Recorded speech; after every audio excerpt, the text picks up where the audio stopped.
Alright, this is 4, 3b, and we're at the top of the page. Let's see, that was page 1. That's page 2, 3. We're at the top of what I would consider the 4th page of this notes, and I don't have the packet in front of me, so I can't tell you exactly what page that's on. I'm so sorry. Just here, I'll just pause and find this problem. It's right after this problem, which is after that. It's right here. And if you flip back 2 pages, you will see where we've already done this problem with increasing and decreasing, and we found the derivative to be 4 minus 2x squared over the square root of 4 minus x squared. And that was, let's see, right there. We already found the derivative. And I erased it so you can't see my work. So now, to determine the concavity, we do a sine graph of the second derivative. So I need to take the second derivative, so that's going to be a low d high. So here we go. H double prime is low d high minus high d low. And that's really 4 minus x squared to the 1/2, so it would be 1/2 4 minus x squared to the negative 1/2 times negative 2x, chain rule, over the square of what's below, so that's going to go away and just be 4 minus x squared. And now I have to clean this up a lot. So let's see, that's really negative 4x times the square root of 4 minus x squared minus, now all this is being multiplied together, so this is going to go to the bottom, so the square root of 4 minus x squared, the 2's are going to cancel, and then I'm going to have x and 4 minus 2x squared on the top. And all this is over 4 minus x squared. I'm going to have to get a common denominator on the top. So could I say over 4 minus x squared, and if I multiply it by the bottom, I also have to do it by the top. Oh, excuse me. Sorry.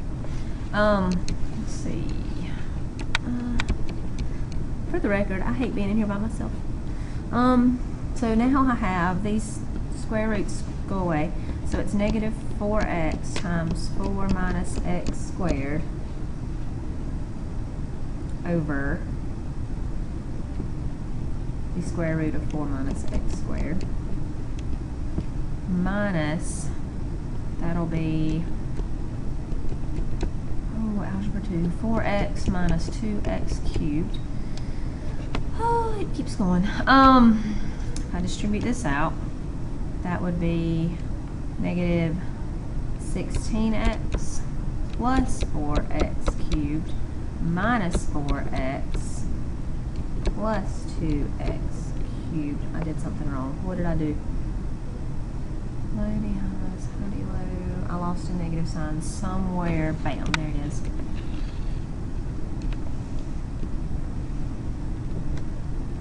And now I'm right. Yep. Over the square root of 4 minus x squared over 4 minus x squared.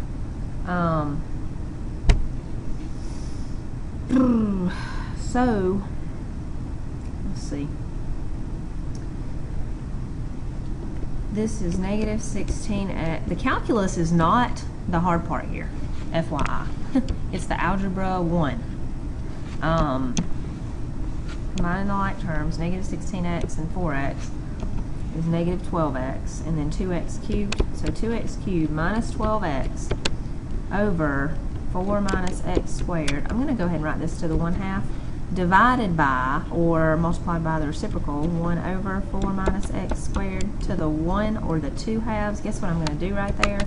I'm going to add my exponents. So that's 4 minus x squared to the 3/2. Lord willing, yes, that is correct. Okay, Man, that was rough. That was the Algebra 1. Now, let's do the calculus. The calculus says that I need to set my second derivative equal to 0. Well, I'm going to set the top equal to 0. 2x cubed minus 12x equals 0. I can factor out a 2x, have x squared minus 6 equal to 0. So 2x equals 0, x squared equals 6, x equals plus or minus the square root of 6. But if you recall, our domain for this problem way up here was that 4 minus x squared had to be greater than or equal to 0. Go back and look at the other problem if you don't remember that. We said it was negative 2 to 2. The square root of 6 is 2 point something, so those are not in the domain. So the only one you have as a choice is 0. And we've already done the bottom of this already and said that it had to be between negative 2 and 2. If you look back at the previous problem. So I'm doing the whole thing. 2x cubed minus 12x over 4 minus x squared to the 3/2, but I've already determined that that one is always positive because it had to be because it was in the square root. And then this one changes sign. Oh, it would have been easier if I'd have used 2x and x squared minus 6. So negative, positive, and then negative 1 would give me a negative, and 1 would give me a negative. So this ends up being positive, negative. So I would say that H is concave up when H double prime is greater than 0, so between negative 2 and 0, and H is concave down when H double prime is less than 0, which is from 0 to 2. Oh, that's all that one. Ignore that. Oh. And then let's talk about a point of inflection, a point where the graph of a function has a tangent line, even if it's a vertical tangent line, and where the concavity changes is a point of inflection. It says using each picture, estimate each point of inflection, if any, and sketch the tangent line at that point. Point of inflection would be somewhere in here. It's where the concavity changes from the bowl going down to the bowl going up. This one does not have one. I feel like I need an arrow so you know where I'm looking. You don't know what I'm pointing at right now.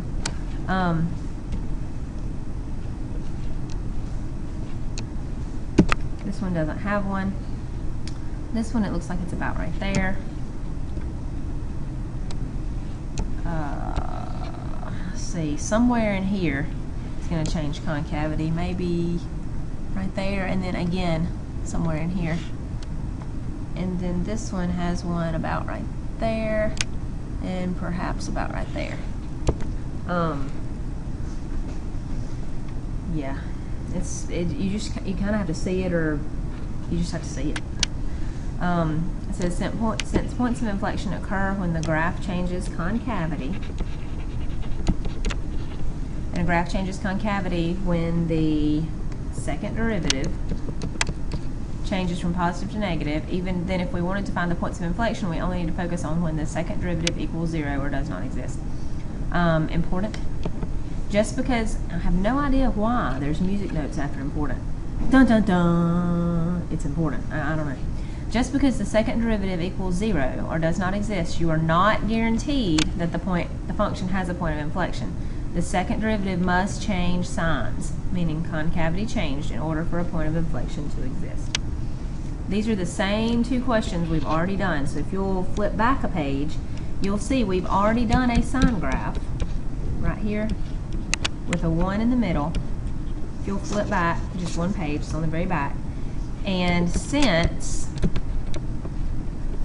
G double prime changes sign at x equals 1, there is a point of inflection, can be abbreviated POI at x equals 1. And to actually find the point, it is a point, so it needs to be 1 comma something. How do you find the something? How do you find y? Always, you fill it back in up here. -2 plus 6 minus 3 is 4 minus 3 is 1. So there's an inflection point at 1, 1. Same problem that we did earlier. We've already done all the hard work. Now we just need the sine graph. This graph was between -2 and 2 if you'll just look at the top of your page, and it's positive, negative, and this is for h, not f, double prime of x. The point of inflection at 0 since h double prime changes signs. And so that's at 0, comma, 0 times the square root of 4 minus 0 squared is 0. So there's a point of inflection at 0, 0. The last thing is the second derivative test. It says go back to the original function on pages 4 through 9. Secondly, look at the function. As long as the function is twice differentiable, it can actually determine whether or not. Oh, okay. Let me sum this up really fast for you. If the derivative equal to 0, the derivative equals to 0, and the second derivative is less than 0. Less than 0 means negative. Negative, negative, concave down. Then if it has a 0, I'm sorry, he looks funny. It looks like Hitler also. Negative, negative, frowny face. Okay, so, and it has a horizontal tangent line right here, then that's a max. It's the second derivative test. And then if the derivative is 0 and the second derivative is greater than 0, plus, happy, concave up, then if it has a horizontal tangent line right there, then it's a min. Remember the happy and sad faces. Yeah, we just talked about that. It says use this second derivative test to identify any relative extrema for the function negative x to the fourth plus 4x cubed minus 4x plus 1. So we would need to take the first derivative, negative 4x cubed plus 12x squared minus 4. Ooh, that's not one fighter. I am not about to use synthetic division. I don't got time for all that. Let's switch calculators. It's on my nerves. You know. Calculate. And I want to see if it'll factor, because I'm lazy. Negative 4x to the third plus 12x squared minus 4. Wow, I took 4 out. Good job, calculator. So we graph it. Negative 4, and we find the zeros. X to the third, which is an acceptable use of our calculator, and we're not cheating, plus 12x squared minus 4. There are 3. Menu, analyze graph, 0. Menu, analyze graph, 0. Menu, analyze graph, 0. Okay.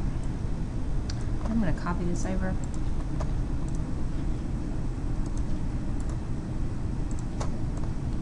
And make a sine graph from it. So we're going to make a sine graph of our first derivative just by looking at this graph. So this is g prime of x. My zeros are at negative 0.532, 0.653, and curses. Cover, hold on, 2.879. 2.879. Above, below, below. So it is positive, negative, positive, negative. The second derivative, which hopefully will be easier to deal with, negative 12x squared plus 24x. Oh yeah, that's much better. Set that equal to 0. I'm going to take out a negative 12 12x, so that'll be x minus 2. Is that right? Yes. So x equals 0, x equals 2. And I'm going to put it, match it up with this one. 0 and 2 would be around right there.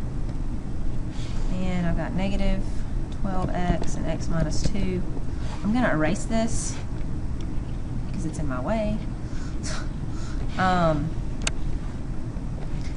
Negative 12x is going to change signs at 0, but if I test a number, if I test a negative 1, negative 12 times negative 1 is a positive, and then 1 would be a negative, and 3 would be a negative, and then this one does like it's supposed to. So that's negative, positive, negative. So I have a 0 at negative 0.532, and the second derivative is negative. So right here, well, and really, I could totally have done this and found it pretty easily, but the second derivative is negative, negative, negative, frowny face, so that's a max. This is what the second derivative does. And you're thinking right now, this is redundant. Yes, yes it is. But sometimes they just give you the second derivative and they give you that it's a 0, and you can do it pretty easily. This one, minus, minus, plus, plus, smiley face, that's a min. And this one, negative, is also going to be a max. Minus, minus. Whoops, what? Minus, minus, smiley. There we go. And we are, oh, what is this? Oh, this is just notes for what you're doing last time. And here's a summary of everything we've talked about.